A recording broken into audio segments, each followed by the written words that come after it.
But yeah, we're really glad you're here. My name is Chris, and I am the lead pastor of the church. I want to ask a really poignant question this morning. As you kind of see the world and inhabit this world and see the news, and it's on your screens, it's everywhere. The question is, what does God expect of you when you look at the world and all that is wrong with it? What does God expect of you? When you see all that's happening, I mean, the rise of the protests with the war in Gaza right now across the United States and in Canada, when you see those types of things, when you hear about kind of systemic evil and injustice, and when you think about even like the opioid crisis like in our city, like what does God expect of you and of me when we think about all that's wrong with the world? This has been a question that Christians have explored for centuries from our start of how do we engage the world with all of its dysfunction, and in what way do we do that? So if you kind of survey church history, what you're going to see is that there's been times in the church where Christians have done amazing things, started the idea of orphanages and started the idea of hospitals, like times where the church has gotten it extremely right. And there's been times where the church has gotten it extremely wrong and have actually originated or perpetuated some really nasty things. And so how do we do all of this? And so what we're going to be doing over the next 8 weeks is we're going to be going through a series in the Old Testament prophet. His name is Amos, okay? And Amos is one of those books in the Bible. If you've been around this thing for any length of time, you know it's there, but you're not really sure where. Right? So even this week, I mean, I got a few degrees in this whole thing, and I've spent a lot of time reading this thing. And someone's like, I was talking to them, I'm like, yeah, it's right. It's somewhere. I know it's around generally this area. I mean, let's be honest, Amos is not like one of those like go-to books, but it's actually going to be a minor prophet of the Old Testament that we're going to journey with over the next few months until the middle of June. And what we're going to be talking about is the idea of justice. That's one of the key themes of Amos is justice, biblical justice. When you think about the word justice, the root of it is to be just. And to be just is just a standard of correctness. Justice appeals to what you know to be true. You know when you see something, that's right and that is wrong. Justice is about a correction. It's about living correctly. And so we know when we see things and when we experience things ourselves, you know the difference between right and wrong. And this is to be just, or to seek justice is to see a correct world, to right the wrongs of the world.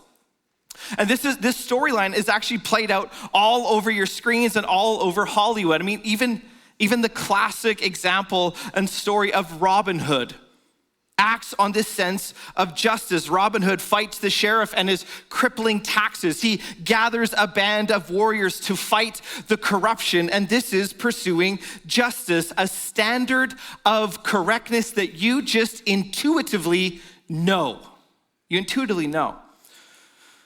The idea of justice, the idea of social justice, that term, social justice, was actually a term coined in the 19th century by a Catholic thinker, a Catholic priest, social justice. But as maybe you know or don't know, words are on the move in our culture. Words are on the move. So what do you mean when you talk about social justice? That's the point of this sermon. What do we mean when we talk about social justice? I've never had somebody come to my house. Never had somebody come to my house and be like, man, I really like the foundation of your house. It looks amazing. Never had anybody say that. But if the foundation isn't right, the whole thing implodes in on itself. So this sermon is the foundation. And so for some of you, you're gonna leave today thinking, huh? But that's the point, because if we don't lay a proper foundation of what we talk about, what do we mean when we talk about social justice, the whole thing is off, okay? So imagine two boats leaving the London harbor at the same time, and they're off by 1 degree. They're gonna end up in the continental United States in very different places. 1 degree off matters. And so, before we get into this, before we talk through Amos about justice and social justice and how do Christians engage the world, we need to lay this foundation. I knew that words were on the move about social justice when some of my colleagues, some of my friends, and it was in jest, it wasn't a harsh criticism, when they heard about our initiative as a church to love, befriend, and learn from Indigenous people, some said to me, have you gone, and I'm hesitant to even use the word, woke, okay? Have you gone woke, okay? And what I assume woke to be, and we're not gonna talk about this because it's just, but what I assume them to mean is that somehow I have a kind of a leftist political leaning when it comes to social justice. And I found it comical because I'm like, you have never talked to me. Clearly, because that is not at all, if that is what you mean, that's not actually what I adhere to at all. And so the charge even from our church, from the outside, is like, oh, Kamloops Alliance and what they're doing with Indigenous people is a woke church. And I'm like, you've never been around us for very long, okay? But words are on the move. Words are absolutely on the move. And so how do we think right about this? This idea of biblical justice is all the way through the scriptures. Micah 6:8, he has shown you what is good. What does the Lord expect of you? The answer is found in Micah 6:8. He tells us, act justly, love mercy, walk humbly with your God. In the Psalms, how long will you defend the unjust and show partiality to the wicked? Defend the weak and the fatherless, uphold the cause of the poor and the oppressed. In Isaiah, learn to do right, seek justice. All the way through the Christian scriptures is this idea, is to make the wrongs of the world right and to engage the world. So we're gonna be laying a foundation, but here's what I want you to be thinking through as we go through this. Is the soil, the tree, and the fruit. This is a very, very simple image, but I think it's gonna help describe the 1 degree off, okay? So, I don't think I have to explain this to you, but obviously the soil, I'm not trying to insult your intelligence. The soil and the health of the soil is gonna produce a good tree trunk, which is gonna produce the fruit. You wanna have good fruit, you must have a good tree, healthy tree trunk, and good soil, all right? Good, all right. So as we think about the fruit, all right, the fruit of our culture, when it comes to social justice, you're gonna hear words like equality. You're gonna hear words like diversity. You're gonna hear words like inclusion. You're gonna hear words like equity. You're gonna hear words like freedom, okay? And as a Christian, I look at those words and I'm like, no pushback, co-sign. Yeah, okay, inclusion, absolutely, equity, yes, equality, all of these things, they're ideas I agree with, no problem. But my question is gonna be very, very quickly, where do those things come from? What is the tree trunk that they're attached to, okay? What is the tree trunk? So what we're gonna do is we're gonna look at 4 views. We're gonna see this in a second. 4 views that these ideas are attached to. It seems right, but it's actually a little bit off. Now, if you are in the marketplace in any sort of sphere, you're gonna have policies around this, diversity, equity, inclusion policies. You're gonna have all of these ideas and these words that we, yes, subscribe to, but hold on, what are we talking about, okay? And this actually grows out of a soil called secularism. Secularism. This grows out of this idea. Secularism is just the marginalization of God. He doesn't exist, let's not have to worry about it, okay? That's where this comes from. Now, when we think about a Christian idea, you have all the same words: equity, inclusion, you have equality, you have freedom, you have justice, you have all of these things. Same words. What are they attached to? Different things. These words, from a Christian perspective, is rooted in what we'd say is the gospel. The good news for the world that God in Christ has done something. And what is this, the soil? The soil is God and the scriptures, his revelation to us. So I wanna be very clear. there are certain ideas and certain things in the public square, in the world, that we may not agree where they come from, but we can still support them being actualized in our culture. Does that make sense? We can still say yes to them, even though we disagree of where they come from, okay? Very, very important, because I don't want you all to go like, and no, don't do that. Okay, so here's what we're gonna do. Foundation laying, okay? You're like, why are we doing this? Don't worry, it's gonna be okay. How do modern people view justice? How does the Bible speak about justice? And what are we going to see in Amos? Okay? We'll be okay. So here's what we're gonna do. I wanna outline for you, as we think about justice and the world, how the 4 different ways, there's probably more, 4 different ways, majority ways that people try to make a just society. Okay? Now, I also want to say before I get into this that if you think I originated any of this, you have way overestimated my intelligence, okay? So I am a synthesizer of a lot of different people here.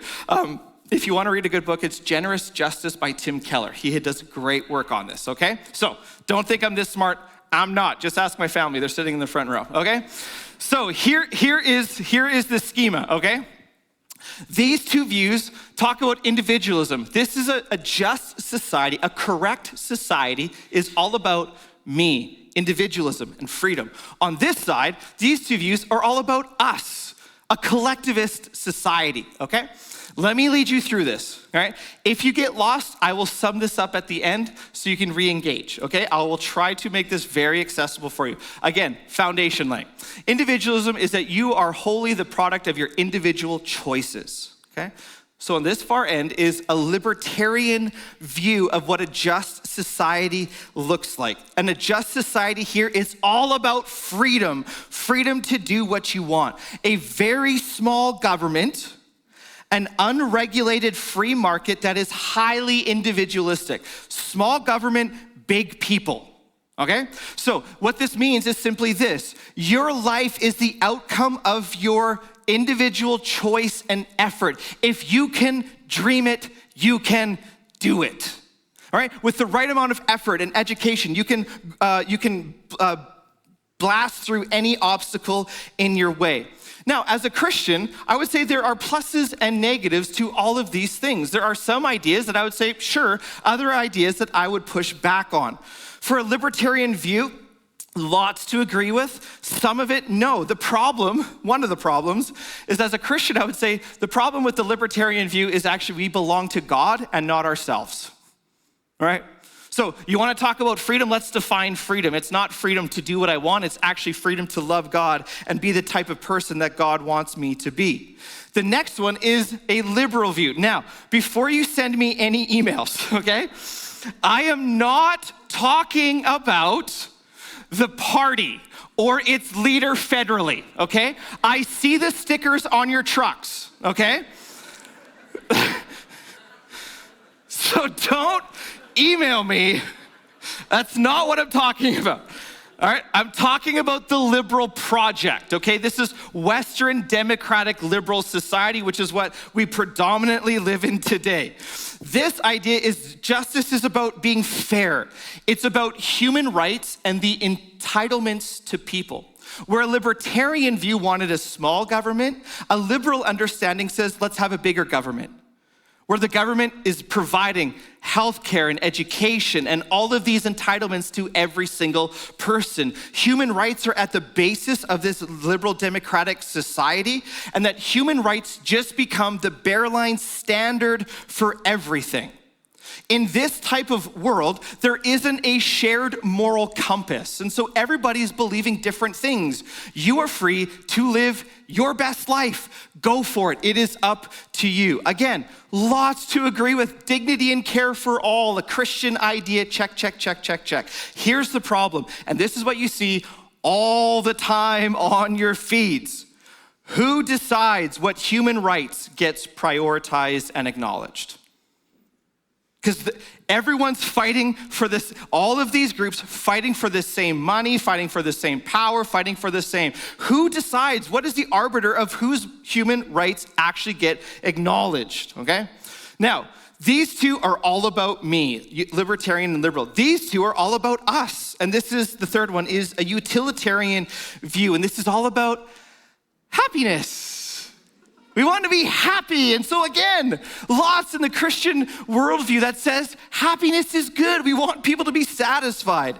This originates from a thinker named John Stuart Mill, and he just said the greatest amount of happiness for the greatest number of people. And here's how you experience this idea in our culture.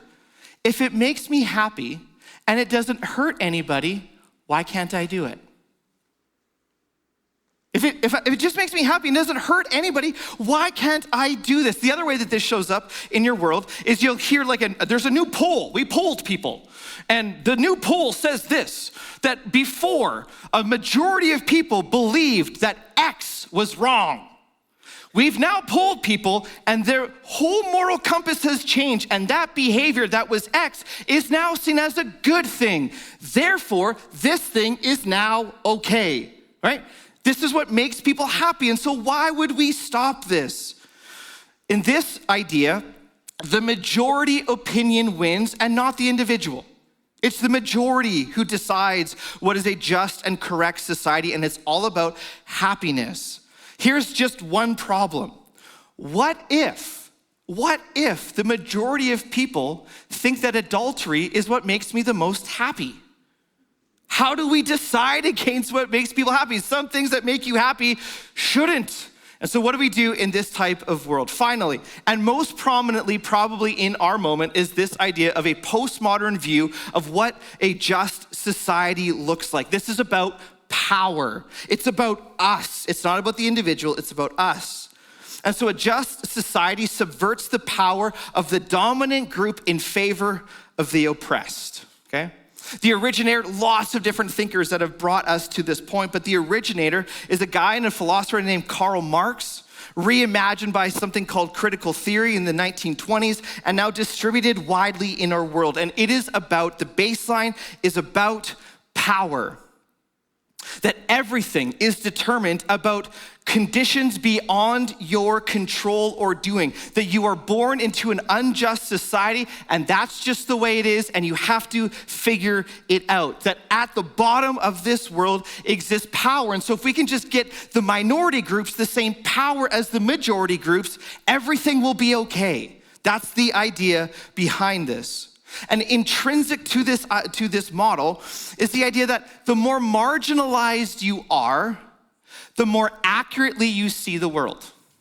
So the dominant people with the power don't see the world properly because of their privilege and their power. But the more marginalized you are, and all of the different identities that you can put on yourself actually gives you more accuracy in your diagnosis of the world. And that everything is about power, including language. So in a religious sense, in this type of world, these thinkers would say, divine truth is a tool of the power group to suppress the oppressed group. So divine truth of itself, divine revelation, the idea of God, is a power play to keep the people without power oppressed, okay? While those people with power, people like myself, with the power. This is what they would say of the world. Okay, again, lots to comment. The one problem, there's many, the one problem is that we all know there's way more at play in our world than just power. We correct the power grid of the world, but people still need meaning and hope and strong families and communities and moral discipline. Just to correct the power does not get to its root. Okay, these are the 4 ideas that generally predominate the discussion about justice in our world. And so let me just go through again so you understand. Equity, inclusion, equality, freedom. Yes, these are the 4 views I have just outlined, and at the heart of it is a secular idea. They do not share the same worldview as a Christian, okay? If you're lost and you're like, would you just stop? I'm done with this part. Here's what I want you to take away. All of these views have some things as a Christian I would agree with. they all fall short in two predominant ways, and this is what you need to know.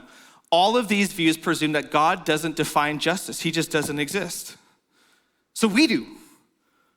Our preferences, the preferences of the day, take the cake. Humans define it. Secondly, human nature is a blank slate that can be shaped. There's no thought of sin and redemption by right policy and circumstance. Do you see that?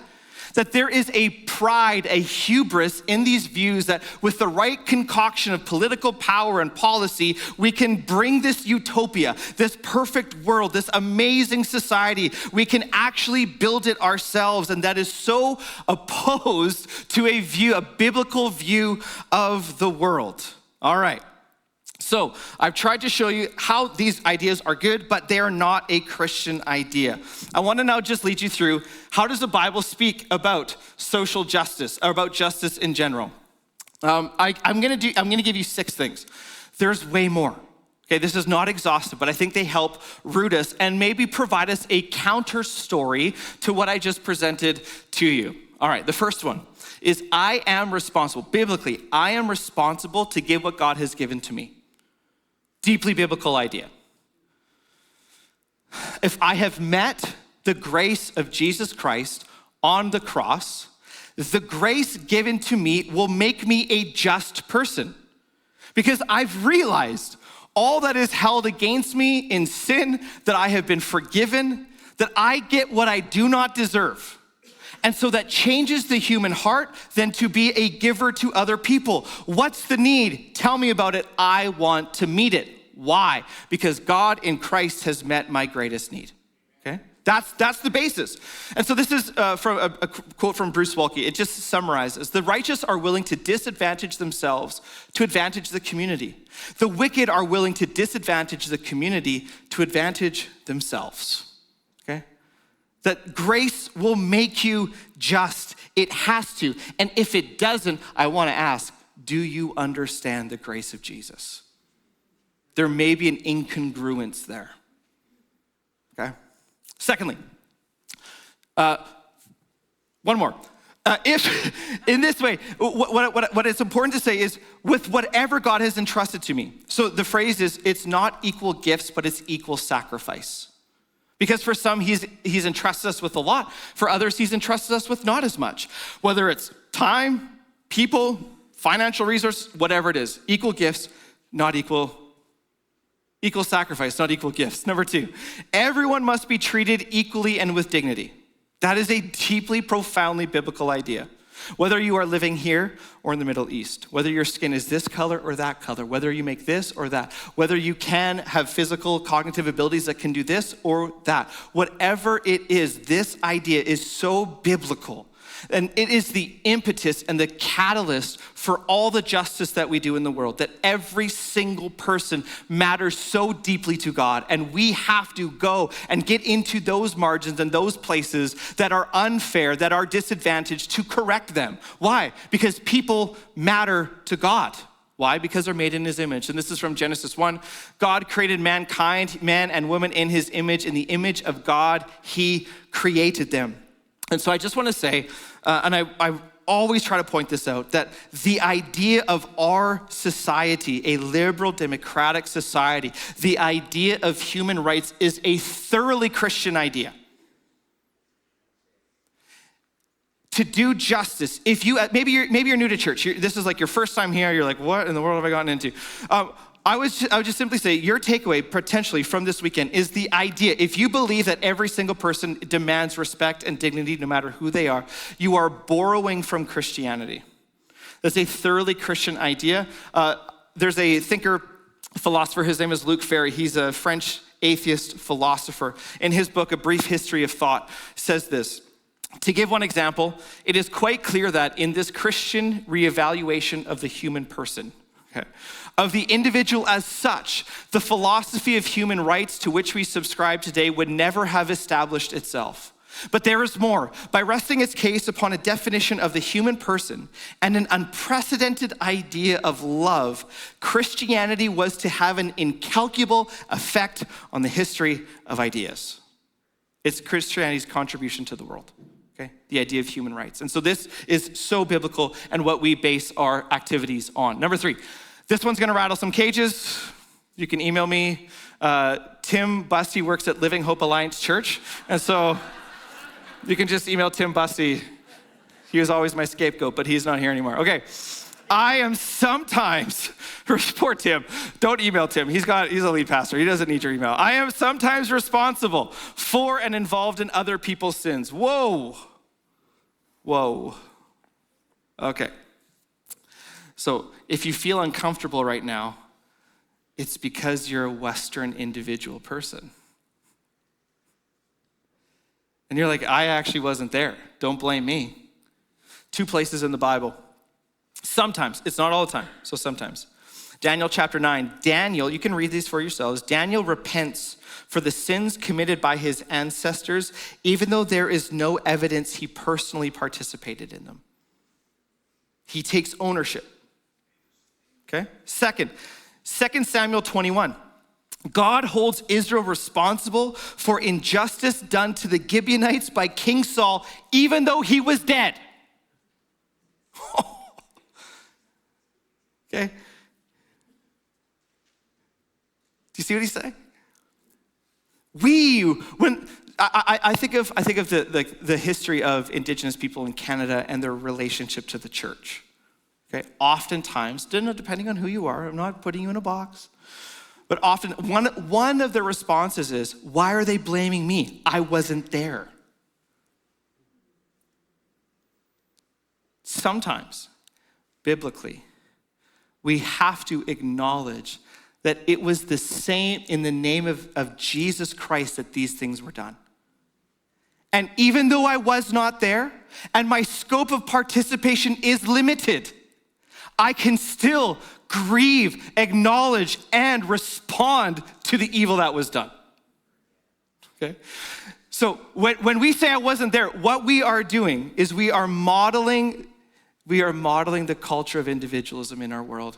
Because the Hebrew Bible thinks collectively about the person and about families, generational sin, all of this stuff. As Western people, we think as individuals. No. My father didn't connect me. I don't connect to my son. We are individuals. We can do what we want. No. The Bible is bringing actually all of this collective responsibility to the people of God. That's what I'm talking to, the people of God. Whew. So the biblical view is that the Bible does recognize corporate, systemic evils, structural evils done, and that we sometimes need to respond to them. Now, for those of you who are gonna email Tim Bussey, don't, because if you're new, he was a pastor that was here. He's no longer here. Anyway, it follows very quickly up with, I am responsible for my sin, and I do have the agency to change. What is not, even though I was born into unjust structures, it doesn't mean I have to perpetuate them. Read Ezekiel chapter 18, 19. What you'll see there is generational. So there's 3 men and 3 generations. And it is very clear that salvation lies with what we decide to do for ourselves. That we biblically are not just the product of our communities. We're not just the product of all of these systemic things. We can be and we can overcome these challenges. Friends, the biblical view of justice, it does not swallow up individual responsibility, nor does individual responsibility disprove the reality of corporate and systemic evil. The biblical view is way more nuanced than you want it to be, okay? It acknowledges both. Fifthly, advocacy for those on the margins. As God is the God who redeemed Israel from slavery, He no longer wants people to experience the same fate. And so the nature and character of God is that we would go to those on the margins. Proverbs 31, speak up for those who cannot speak for themselves, for the rights of all who are destitute. Speak up and judge fairly. Defend the rights of the poor and needy. It is very clear in the scriptures we need to have advocacy for those on the margins. And finally, humanity is unable to fix problems of injustice on its own. This probably is the most important one. That a biblical view of justice recognizes that the strongest pull in someone's life is the sin that so easily entangles. Okay? that there is a common experience in the world, and it is your propensity and my propensity to veer into destruction and chaos because of human sin. And the biblical view is the need for a savior. We all need saving. We have to have somebody to rescue us from this. We cannot and we will not, without Jesus Christ, be able to fulfill and to fix society's most systemic problems and the lives of millions of people. This is a huge difference between our view of social justice and the world's. Finally, what are we going to see in Amos? Privilege brings peril. Amos is a minor prophet, and he has no time for subtleties, okay? Amos is going to speak very clearly to you and to I about our place in the world and what God demands. The people of God are a complete mess. Amos is brought up from Judah to Israel, and he speaks a very clear and courageous word to a people who have abdicated all responsibility for the poor and morally are completely bankrupt. The privilege that they have as the people of God has been forgotten. And so Amos comes and he says, enough. And we're going to hear the lion roar about this. So just to be clear, KAC, we are participating in this type of work all the time. We are not preaching this to get our stuff in line. We are preaching this to continue our work, to bring dignity and care and love to those on the margins in all ways and in all people, the working poor and the marginalized, through our community care fund, through bringing in new Canadian families to our world, to Canada, to go to Arthur Hatton Elementary to help read to kids who struggle immensely, with our Indigenous connections, with the stuff in the public square when other agencies a few years ago said we will not open up an emergency weather shelter. We did. Why? Because this is who we are, and this is what God has asked us to do. Secondly, what we're going to see, stale testimonies aren't okay. Amos comes and he says, fresh surrender. Don't rest upon what God did 20 years ago. I'm concerned about today. Don't think for a moment that just because you did something, you got off your couch 20 years ago, that God's okay. No, stale testimonies are not okay. See, people had forgotten their first love, and so the lion roars. Finally, obedience without love is vile to God. Amos is not interested in your religious practices if you don't love God. Doesn't care. In Amos chapter 8, here's what he says. This is a little foretaste. It says, even though you bring me burnt offerings and grain offerings, I will not accept them.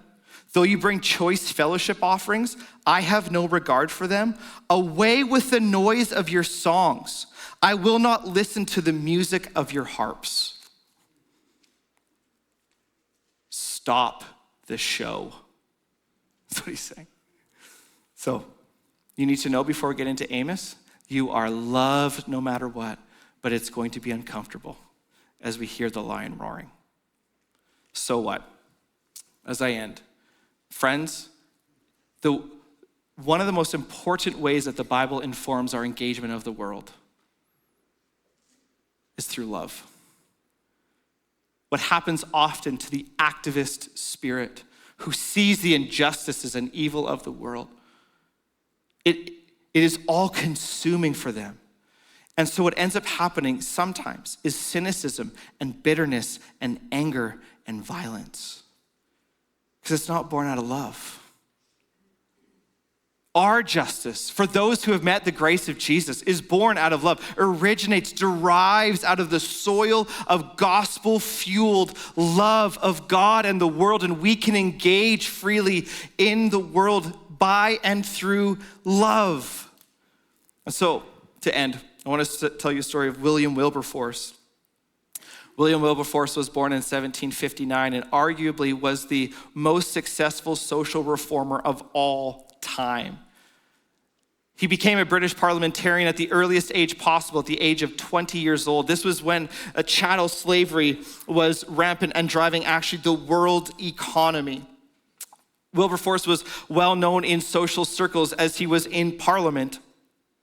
He went on a vacation to the French Alps, and he brought along a friend who he didn't know was a Christian.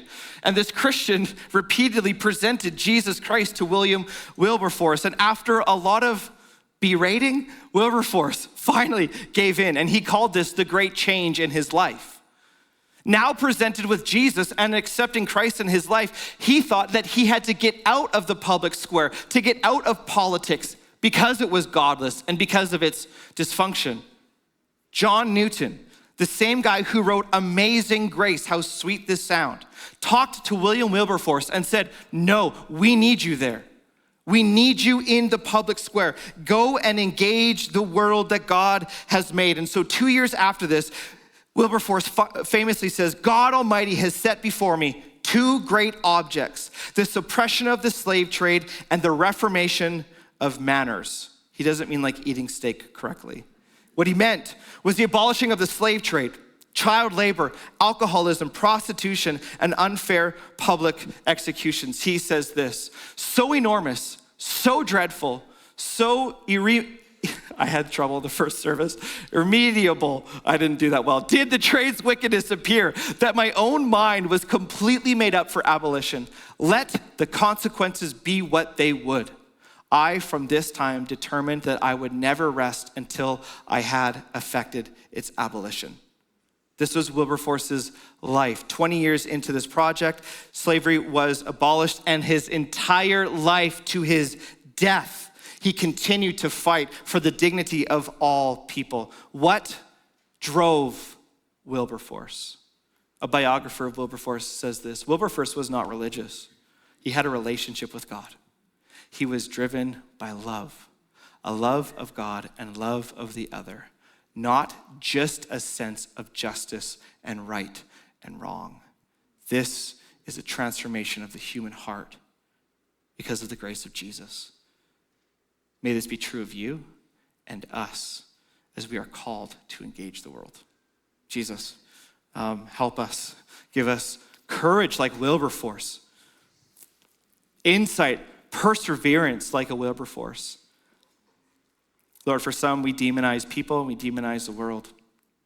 When you've asked us to love it and cultivate it and be sent into some of the most dysfunctional environments. Lord, may we learn from our brothers and sisters who have gone before us, like Wilberforce,